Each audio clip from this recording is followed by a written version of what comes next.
You're surrounded every day by people, by noise, by expectations, by responsibilities, by messages and notifications, everything pulling at your attention constantly.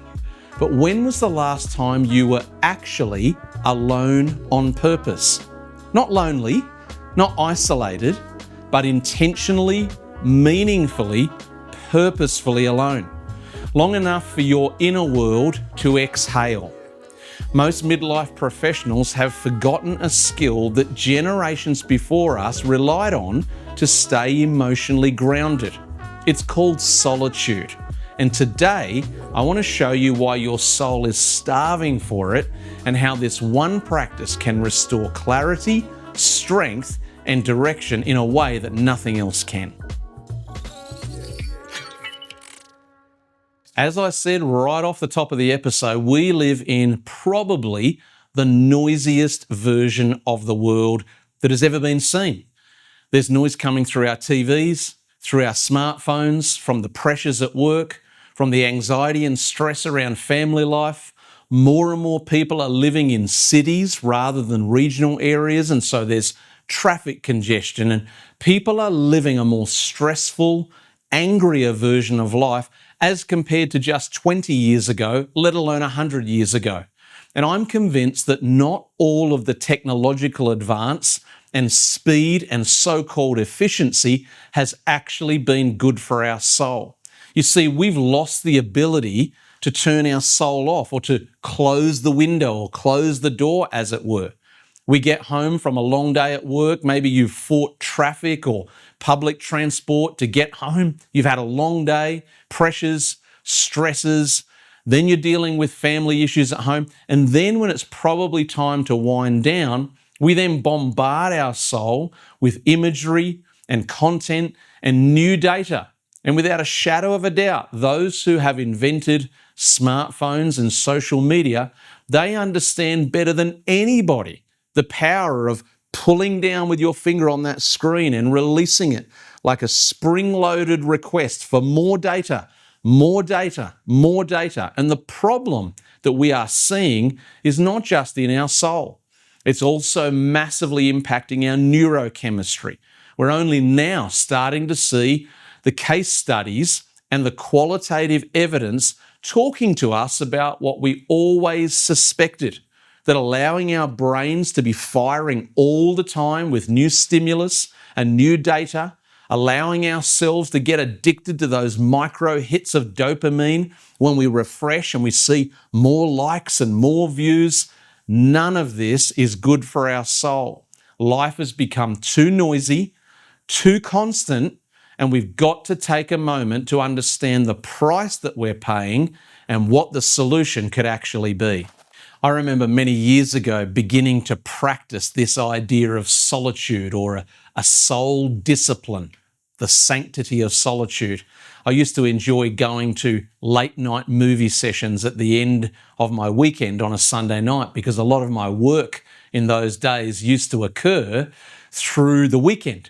And so I would get to the end of a weekend and think, I need some time to myself. And I would very often go to a movie by myself.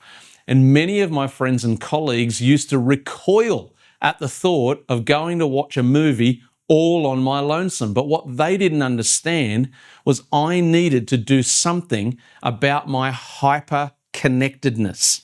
I was understanding before I could articulate it with language that my soul needed the opportunity to disconnect from the noise and the clutter in order to stay healthy. And so I want to give you 3 practical tips right here to help you understand how you can actually practice the sanctity of solitude because your soul really needs it.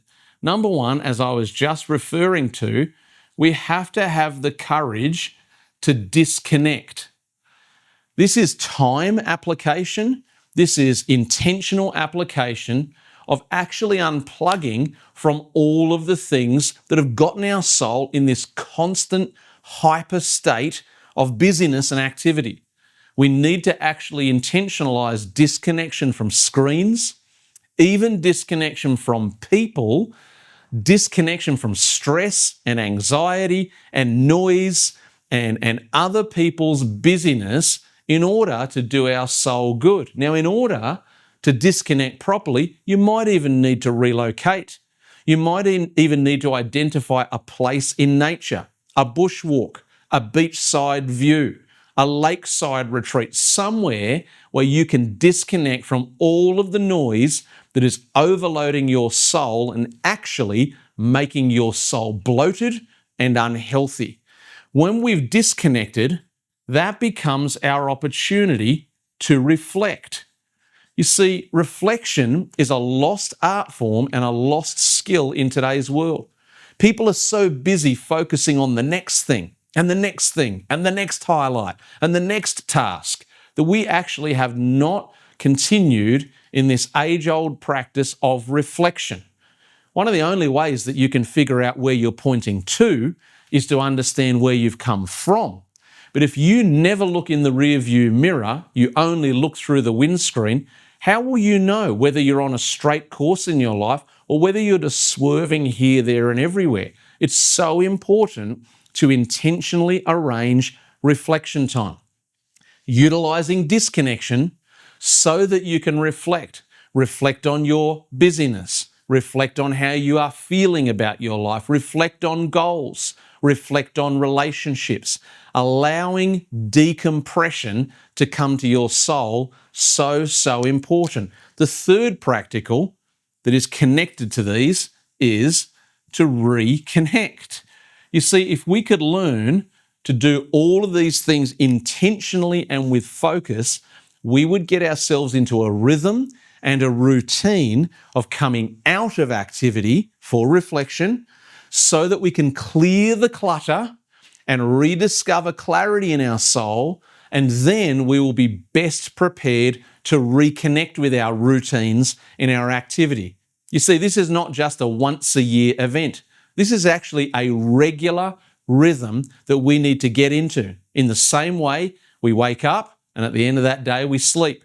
And we wake up the next day and then we rest again. We've got to get this idea of solitude being baked into our routine so it's a regular thing where we disconnect, we reflect, so that we can reconnect in a healthy, prepared kind of way.